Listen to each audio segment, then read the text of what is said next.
How to fix your auto download when you are roaming. Hi guys, in this video I will show you how to fix your auto download when you are roaming. It's so easy and quick, so let's jump in. First thing, go to your Signal application on your phone, click on it and click on those 3 points up there, and now click on setting.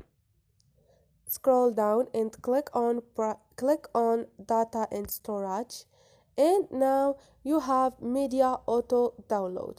All you need to do is click on when roaming and choose if you are only want image, audio, video, document, or no, nothing of them, and click on OK.